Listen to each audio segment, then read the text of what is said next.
하나님의 영이 거하시는 사람이라고 하는 큐티 제목으로 말씀을 나눕니다. 광고 드립니다. 이학종 집사님의 어머님 장례가 오늘 발인과 하간이 있는데, 발인 예배가 장례식장에서 7시로 조금 당겨졌어요. 담임 목사 가정이 대표로 좀 참석하려고 하는데요, 성도님들 시간 되시면 함께 하시고 교회에서 6시 30분에 출발하도록 하겠습니다. 마지막까지 장례 절차가 잘 은혜 가운데 진행되도록 기도해 주시면 감사하겠고, 어제 저녁 때 있을 예정이었던 사역훈련 반반 강의는 오늘 저녁 8시에 사역훈련 반반 강의가 있습니다. 줌으로 다들 참석해 주시기를 바라겠습니다. 오늘 로마서 8장은 성화와 성령의 사역에 대한 내용을 이야기하고 있습니다. 7장에서는 성화와 율법의 관계에 대해서 이야기했습니다. 우리의 고민은, 신자의 고민은 바울이 탄식한 것처럼 오호라 나는 곤고한 사람이로다, 누가 사망의 몸에서 나를 건져내랴 라고 하는 탄식이 있을 수밖에 없는 그 고민인 것이죠. 곤고하다라고 하는 의미가 뭐라 그랬어요? 날카로운 꼬챙이로 계속해서, 그렇죠, 가해야 하는 거라는 거죠. 그 말은 뭐예요? 결국은 해를 입어서 죽을 수밖에 없는 거예요. 가만 놔두면. 구원이라고 하는 것이 뭐라고요? 물에서 건지는 거예요. 가만 놔두면요, 결국은 죽는 거예요. 구원은 오라는 곤고한 사람이로다, 이 사망의 몸에서 누가 나를 건져내랴 라고 이야기할 수밖에 없는 연약한 인간을 하나님께서 건져내시고 그 고통에서 벗어나게 하시는 것이 구원이다라고 하는 거예요. 그럼 그것이 인간 스스로 가능하냐? 그렇지 않다라고 이야기하죠. 여러분, 구약에 수많은 인물이 나오고 사건이 나오지만 구약의 가장 역사적인 사건 가운데 가장 큰 사건은 출애굽입니다. 신약의 예수 그리스도의 십자가와 부활을 보여주기 위한 그림자로서 역사적인 사건이지만 가장 큰 영적인 의미를 갖고 있는 것은 출애굽이에요. 그럼 무엇을 보여줍니까? 이스라엘 백성들이 430년이라고 하는 그 엄청난 시간을 노예로 애굽에서 종살이 하는 것이죠. 그럼 그게 뭐예요? 영적으로는, 그렇죠, 죄와 사망의 사슬에 묶여 죄의 종로를 타고 있는 이 땅의 모든 사람들을 이야기하고 있는 것이죠. 이스라엘 백성들 스스로 출애굽을 할 수 있었어요? 아니에요. 할 수 없어요. 그들은 할 수 없어요. 더 힘들고 더 어려워지죠. 그럼 출애굽을 할 수 있었던 가장 결정적인 이유는 뭡니까? 하나님의 능력이죠. 재앙을 통한 하나님의 능력으로 이스라엘 백성들이 출애굽을, 죄와 사망의 쇠사슬에서 노예가 아닌 자유인이 될 수 있었던 것이죠. 오늘 이야기합니다.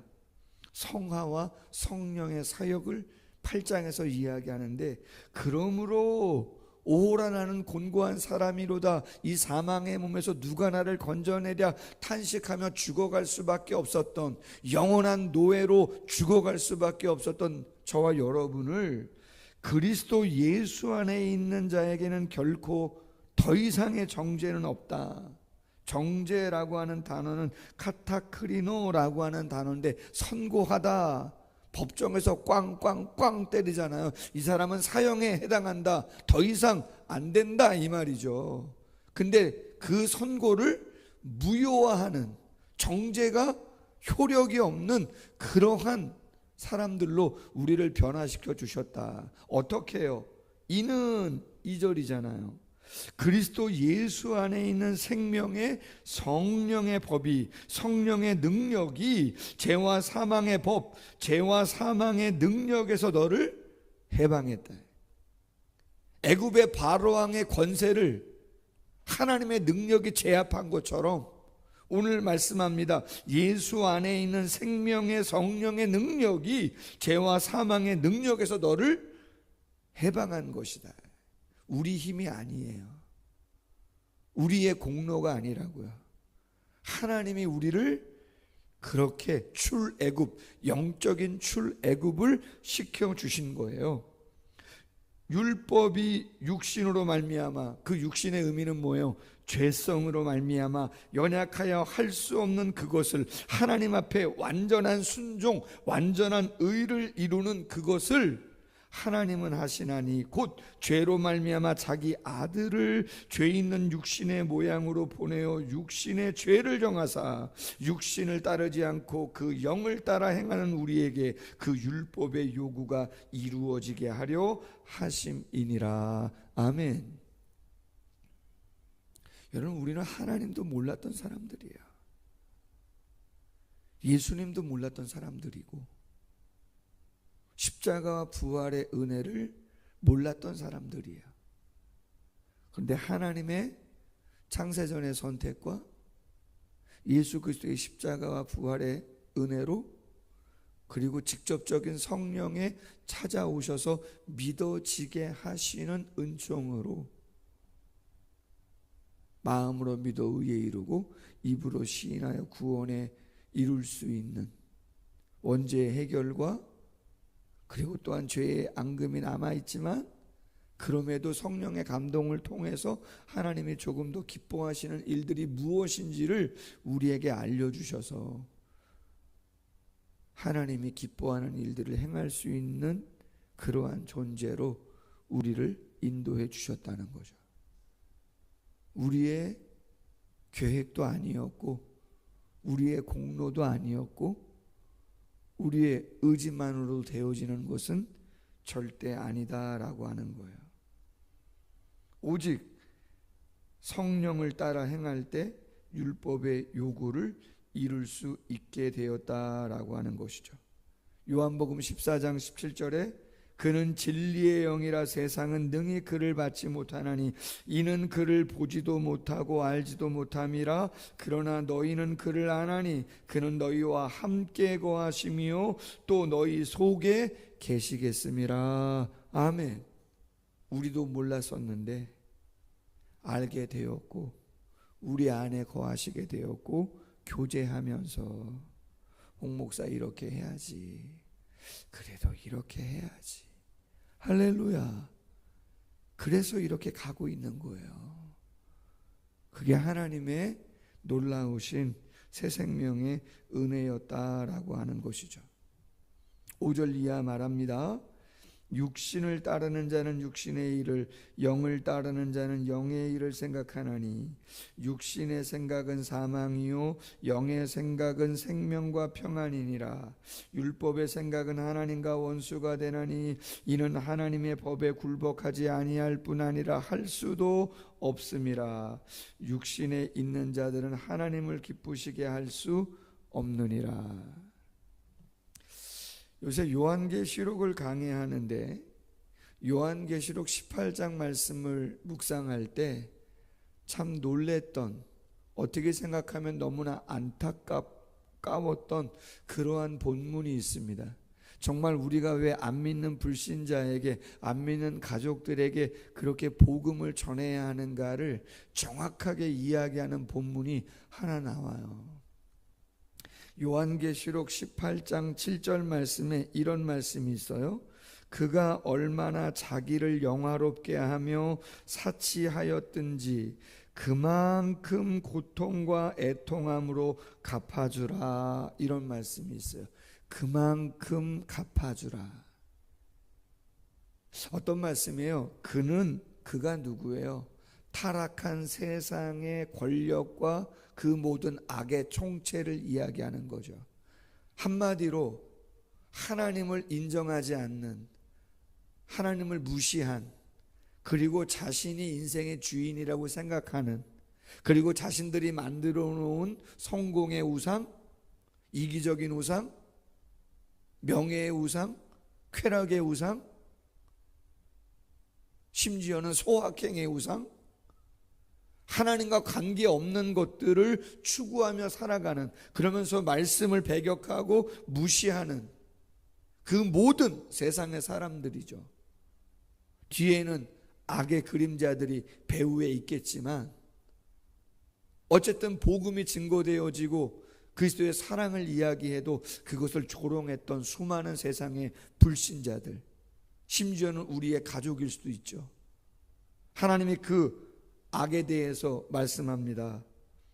얼마나 자기를 영화롭게 하였으며 사치하였든지 그만큼 고통과 애통함으로 갚아주라. 그렇게 복음을 전하고 예수 믿으라고 이야기해도 어리석은 것이라고, 의미 없는 거라고 폄하했던 그들의 그 강팍한 마음에 대해서 어쩌면 출세한 만큼이라는 말이에요. 어쩌면 성공한 만큼이라는 이야기예요. 왜? 철저하게 그만큼 무시하고 사는 거잖아요. 오직 성공만을 위해서, 부를 위해서, 이기적인 삶을 위해서, 하나님과는 관계없이, 이웃을 섬기는 거하고는 관계없이 자기들의 삶을 살아간 거 아니에요? 하나님이 우리를 이 땅에 보내신 목적과는 전혀 관계없이 사는 거 아니에요? 여러분 솔직히 그렇지 않아요? 여기 새벽에 나와 계신 성도님들, 영상으로나마 보고 계시는 성도님들, 여러분들은 세상 사람들처럼 여러분들 마음대로 살고 싶고, 여러분들 마음대로 이야기하고 싶고, 여러분들 마음대로 계획 잡고 살아가고 싶지 않아요? 이 새벽에 어떻게 나오신 거예요 도대체? 사모님 피곤하시다면서요?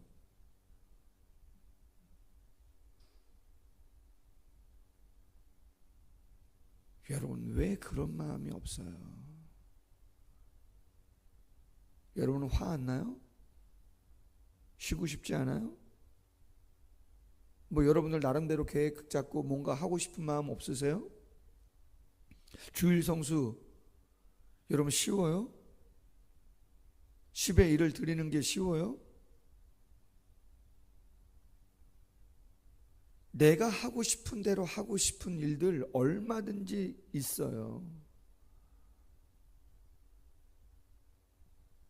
그러나 하나님의 은혜를 알고 하나님의 사랑을 알고 우리가 하나님의 말씀을 따라 하나님의 영광과 연약한 지체들을 위해서 감당하고 헌신하는 그 영적인 가치의 의미를 너무 정확하게 말씀하시기에 우리의 죄성의 자아를 죽여가며 날마다 자신을 쳐 복종케 하며 하나님 앞에 온전히 살아가려고 몸부림치는 것이죠. 육신의 생각은 사망이요 영의 생각은 생명과 평안인 줄 알기에 육신의 생각은 하나님과 원수가 되는 것이고 하나님의 법에 굴복하지 아니할 뿐만 아니라 할 수도 없는 것이고 육신에 있는 자들은 하나님을 기쁘시게 할 수 없는 것임을 너무나 잘 알기 때문에 이제는 새 사람이 되었고 성령이 우리 안에 함께 거하시기에 이제는 세상의 소리를 듣는 자가 아니라 성령의 소리를 들으려고 최선을 다하려고 애를 쓰는 거죠. 왜? 이제는 자유인이 되었기 때문에, 이제는 하나님의 사람이 되었기 때문에 더 이상 노예의 삶을 살고 싶지 않고 하나님이 기뻐하는 삶을 살고자 몸부림을 치는 것이죠. 마지막 9절 이하에 말합니다. 만일 너희 속에 하나님의 영이 거하시면 너희가 육신에 있지 않고 영에 있나니 누구든지 그리스도의 영이 없으면 그리스도의 사람이 아니다. 또 그리스도께서 너희 안에 계시면 몸은 죄로 말미암아 죽은 것이나 영은 의로 말미암아 살아있는 것이다. 예수를 죽은 자 가운데서 살리신 이의 영이 너희 안에 거하시면 그리스도 예수를 죽은 자 가운데서 살리신 이가 너희 안에 거하시는 그의 영으로 말미암아 너희 죽을 몸도 살리시리라. 장례가 진행 중입니다. 성도님 가정 중에 어제 위로 예배 드렸습니다. 데살로니가 4장에서 이야기합니다. 바울이 뭐라고 말합니까? 이 말로 서로 위로하라. 무슨 말이요? 성도의 죽음은, 육신의 죽음은 영원한 죽음이 아니라는 거잖아요. 오늘 이야기합니다. 10절 하반절에 영은 의로 말미암아 살아있는 것이니라. 11절 하반절에 너희 죽을 몸도 살리시리라.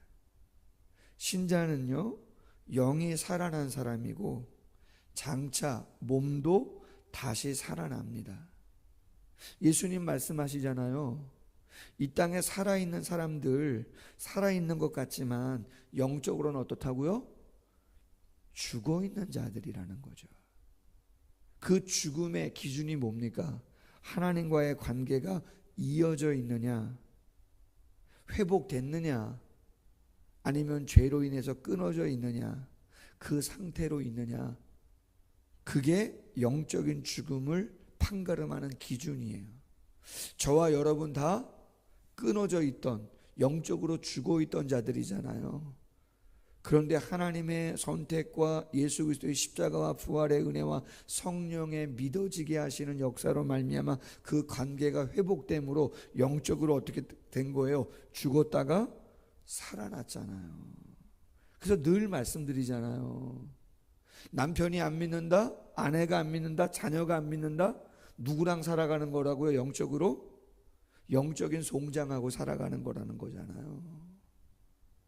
말이 통하나요? 통하지 않아요. 왜? 영적으로 죽어 있으니까. 근데 우리는 살려주신 거라는 거잖아요. 살아났잖아요. 반응하잖아요. 하나님한테. 죽은 자와 산 자의 차이가 뭐라고요? 반응이라니까요. 하나님에게 반응하잖아요. 죽은 자는 아무 반응이 없어요. 그럼 영만 삽니까? 아니요. 오늘 말씀하시잖아요.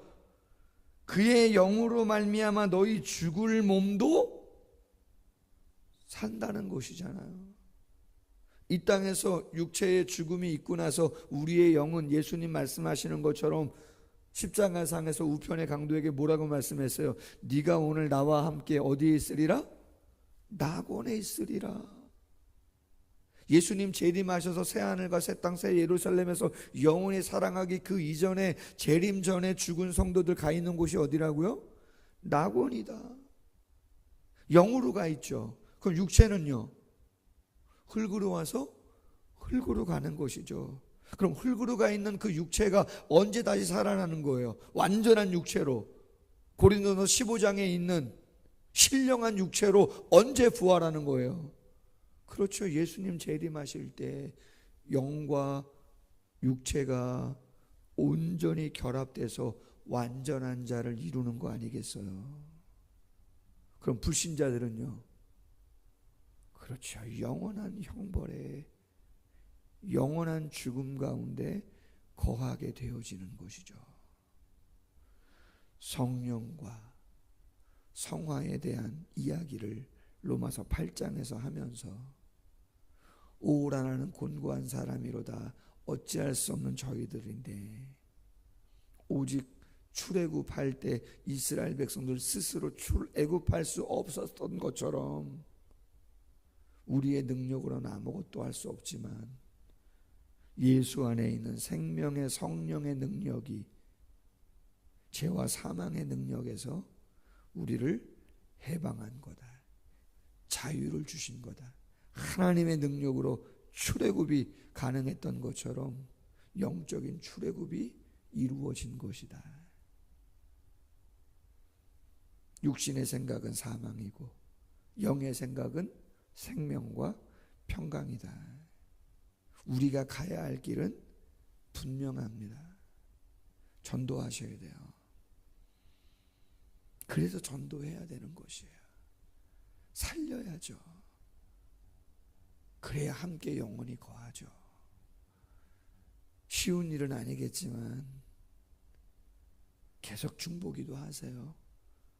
하나님이 언젠간 부르시고 우리가 느끼고 반응하고 있는 이 거룩한 삶의 모습으로 살아가는 자들도 하나님이 인도해 주실 줄로 믿습니다.